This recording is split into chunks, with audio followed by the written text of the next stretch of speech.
Welcome to the Business Spotlight Series. I'm Karen Barnes, your host for today's episode, and we have with us today Tiffany McDowell. She is the owner of Joybar Coffee with multiple locations, and we're going to talk about that here in just a minute, and an amazing origin story that I can't wait for you to hear. So we're going to talk about her path into business, some of the things that she's learning along the way, her big why, and what it's really like to run a busy multiple location coffee shop. So first, a little housekeeping, guys. If this is your first time on the channel, hit all the buttons, please. Subscribe, like, share all this, because this is going to be good stuff that everybody is going to want to hear. So Tiffany, welcome to our conversation this morning. And just first, give us an overview of Joybar Coffee, how you got started and what you're all about.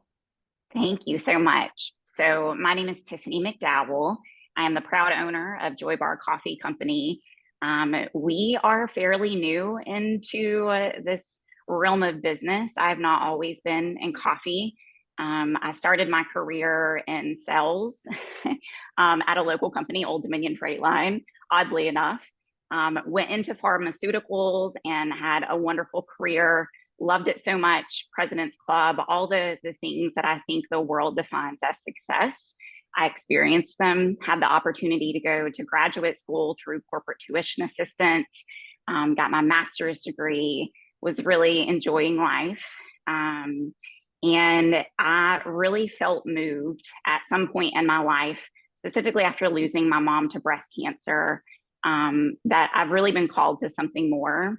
So along with being a business owner, I'm also a very proud big sister to Mallory, who is a woman with Down syndrome. And so Mallory is 34 years old this year. We lost our mom her senior year of high school, so almost 14 years ago. And that was really when I stepped into a caregiver role where my mom had provided all of the things that my sister needed as a child through school, tons of resources, lots of tools that children can use who have intellectual and developmental disabilities. But once they graduate from high school, the biggest hurdle becomes achieving an independent life and primarily finding employment.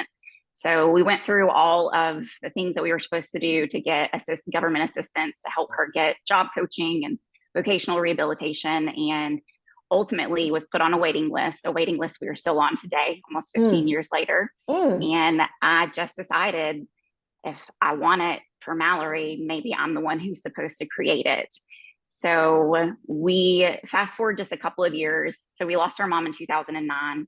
In 2012, we started a small jewelry business called Mallory Page Designs.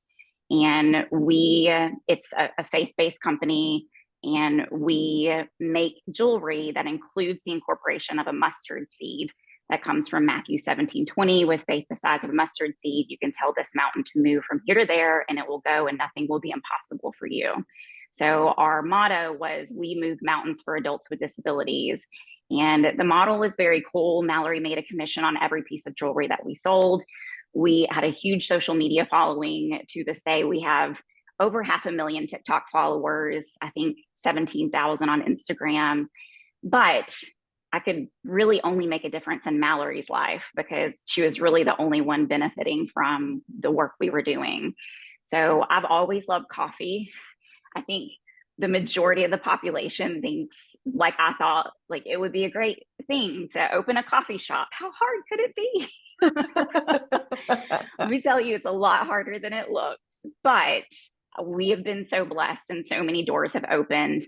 In 2022, just kind of through word of mouth, I learned that a local coffee shop was for sale in High Point, a very beloved coffee shop called 83 Custom Coffee.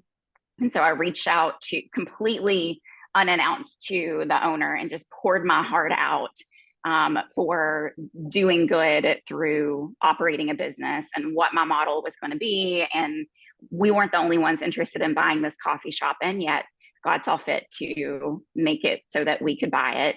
And in mid-February of 2023, we took ownership of 83 Custom Coffee. So we just celebrated a year in business. And we are in the process of opening a second location. So 83 Custom Coffee is located at 1212 North Main Street in High Point. Our second location is located at 2513 East Chester Drive in High Point, near like the Wendover Ski Club intersection. Very, very busy area of town. Our soft launch target date is Good Friday, March 29th. And once we open that location at East Chester, we will rebrand 83 Custom Coffee to Joybar Coffee as well. The Joybar Coffee comes from a promise that we want to make to our customers, that when you come into our shop, you will experience something different than what you experience in the outside world. Because I firmly believe that people like my sister are a source of joy that most of the world is missing out on. So we put them front and center, my sister, and we're actively hiring employees, but we have a role called the experience facilitator. And these are the individuals with intellectual and developmental disabilities that are paid to ensure that every experience at Joybar Coffee exceeds our customers' expectations. So their primary role is, if someone places an online or a curbside order, they are the personal drink runners. So you will have an interaction with someone that you may otherwise not have had the opportunity to speak to. We're also hiring cashiers and baristas, but I really feel like there is an opportunity to put people like my sister front and center so that the world values them as much as we do. So in addition to our 2 brick and mortars, we also have 2 mobile coffee units. One is currently parked at Old Dominion Freight Line and serves their employees Monday through Friday from 7:30 a.m. to 11 a.m. And the other one is specifically for events, parties. We've done bridal showers, weddings, graduations, campus, different events at like High Point University. So there is actually a tab on our website. If you're interested in a mobile coffee booking, you can reach out to us through there to book our mobile coffee unit. So, I mean, just take my money. That is absolutely beautiful. And I'm just, your sister is so lucky to have you in her corner, and you're lucky to have, this source of joy in your life that is your sister. And, so you sound like what's the role that you play in the business? It sounds like your fingers are all over this. So what's your role in making all of this come to life? So I currently operate like a general manager. So I'm in all the finances, all the budgets, the hiring, the setting performance standards. Eventually I would like to take a role where I'm working on the business more than I'm working in the business. But Amen. as you probably know, with a startup, there are days that I'm a barista. There are days that I get behind the bar. I left my corporate job in June of this past year. So I went from being a regional sales director, managing a team of 10 sales reps that covered up to a quarter of the United States, to slinging espresso shots behind the bar, because I wanted to know what it was like for my staff. What does a day feel like? How can I make improvements if I don't truly know what they're experiencing? So I took about 6 months to be trained and go through, all of the steps to understand what it's like to be a barista. So I'm working in the business, on the business. I take out the trash, I mop the floors, all of the things I ask my staff to do, I'm currently doing it alongside them. Yeah. So you're probably putting in a lot of hours every week. Yeah. I'm not even sure I could count them, honestly. Yeah. It's impossible to keep up with it, because you eat it, sleep it, dream it. It's every waking hour. I'm also a wife and a mom and a caregiver. So there's this like delicate balance of, how do I make sure it's not all consuming? But truth be told, the first couple of years of business, you almost can't avoid it consuming. Been there, done that, sister. Yeah. Yeah. So as a new business, you're probably, you're telling your story a lot. So what's one thing that you wish more people knew about your business? think if I boiled everything that we are doing down to like one idea, it's you don't have to be a charity to do good work. And I Mm, wish more businesses, I mean, we're an LLC, we have no volunteers.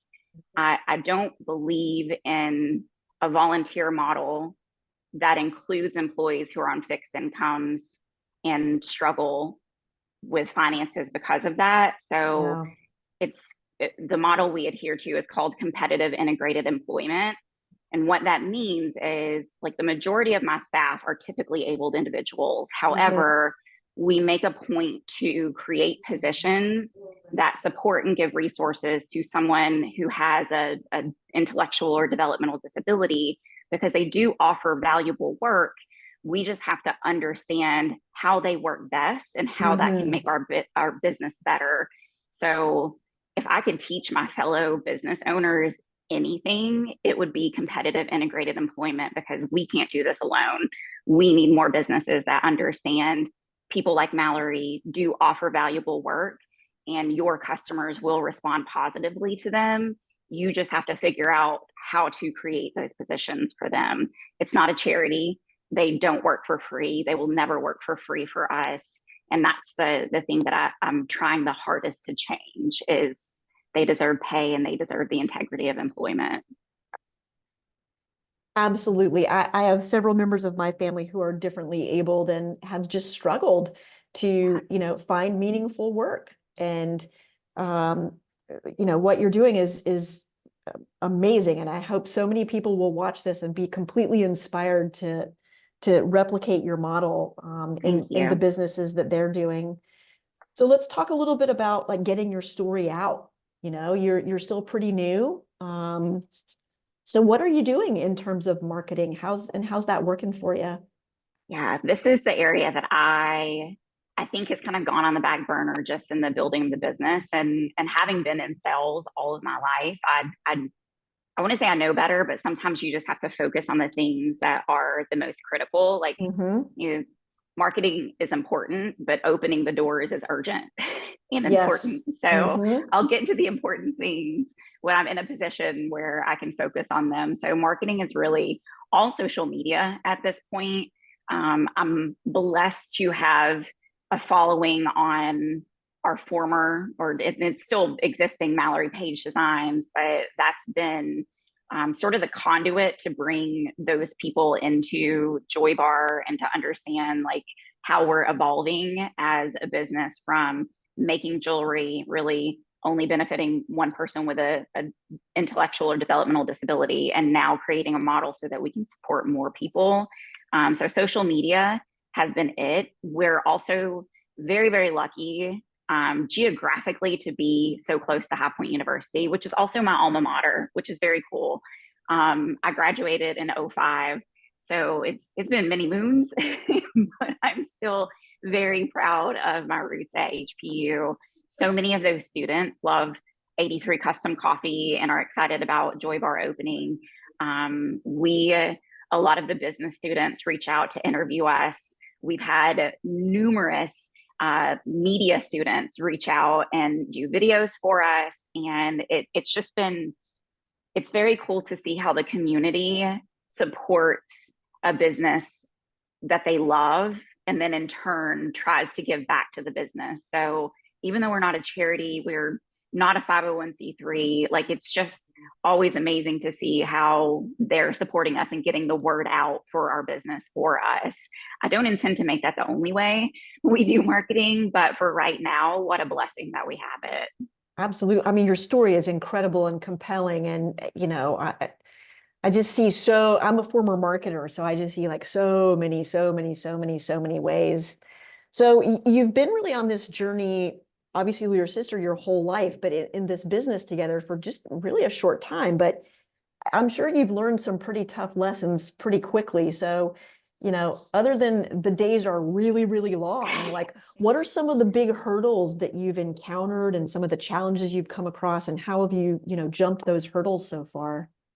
Or I think perception has been one of the biggest hurdles and by perception, I mean when you're trying to change a mindset, really of two groups of people. So, of a population that maybe did not consider adults with intellectual or developmental disabilities in their daily life, like calling their attention to sort of the injustices of what's happening to adults with Mm-hmm. disabilities.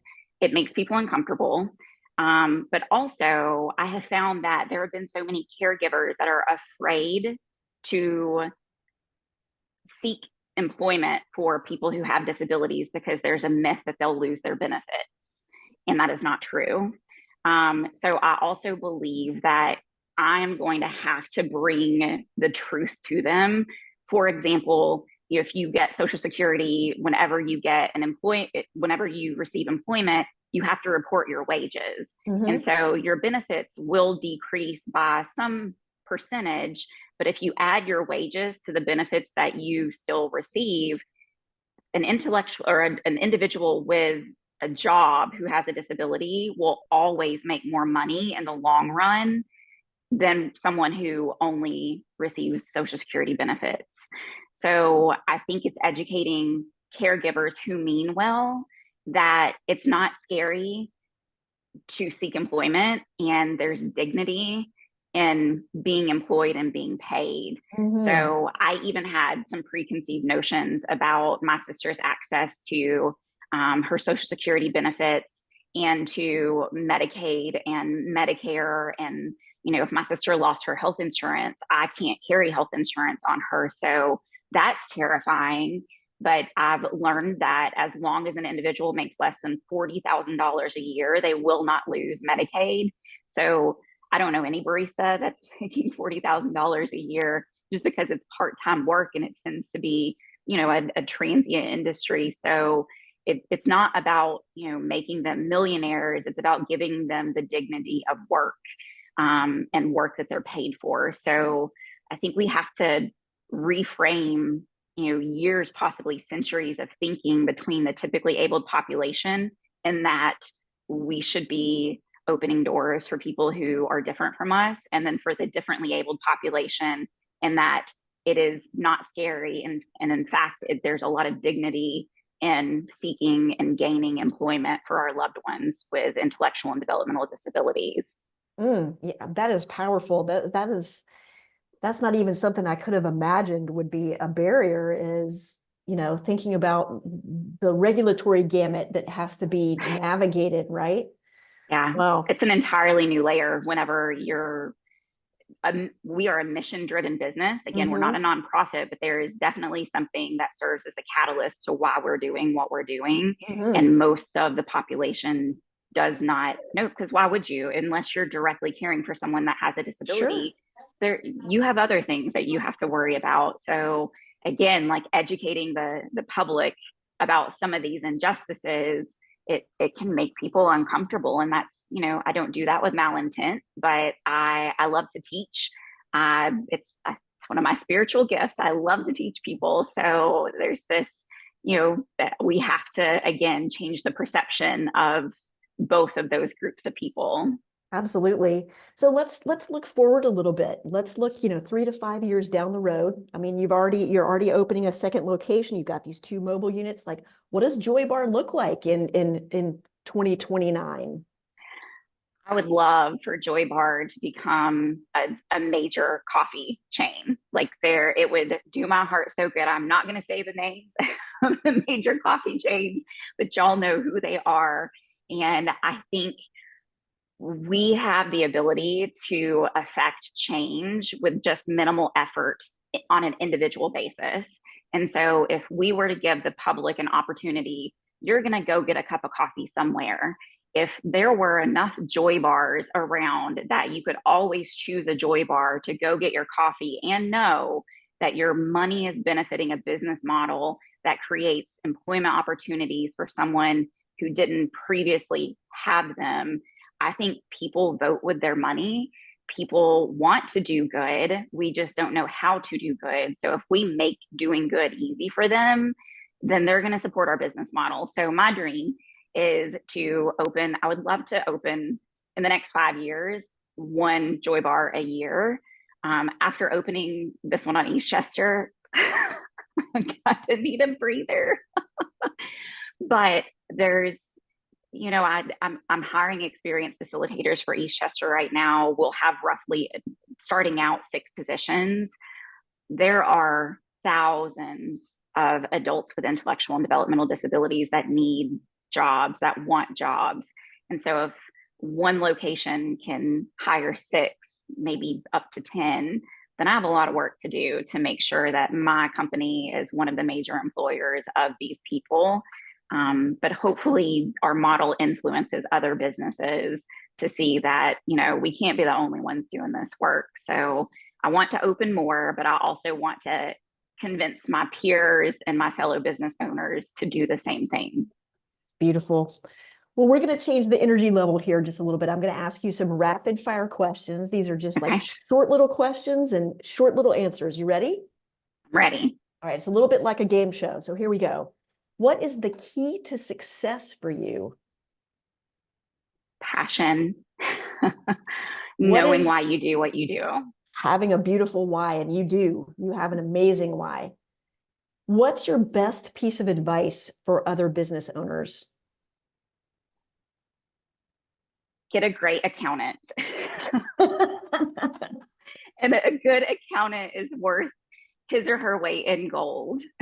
Couldn't agree more. We have a saying here. So you need an accountant, an attorney, and an action coach. Those are the 3 A's you need in your business. There you go. There you go.